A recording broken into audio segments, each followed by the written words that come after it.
Welcome to Luca is a billionaire, where the only thing I invest in is your answers.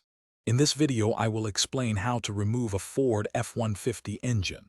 First, ensure you have all necessary tools, including an engine hoist with a capacity of at least 1,000 pounds and a sturdy transmission jack.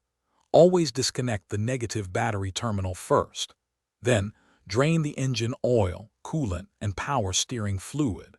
Label every hose and electrical connector clearly to simplify reinstallation later. This preparation saves significant time. Next, you'll need to systematically disconnect all components attached to the engine.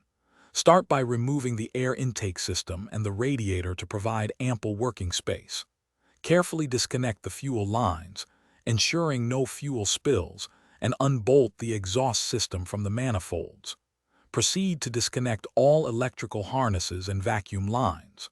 Finally, unbolt the transmission from the engine block, supporting it with a transmission jack. With everything disconnected, it's time to lift the engine.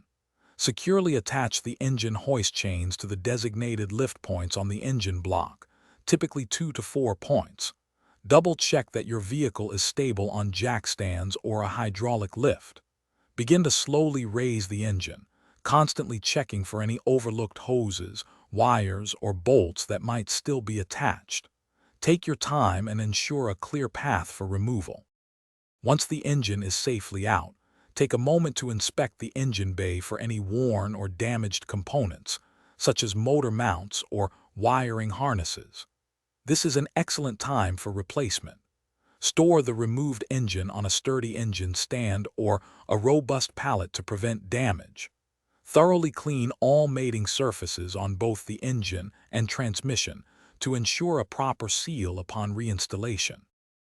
Thanks for watching and please subscribe. It's the best investment you'll ever make.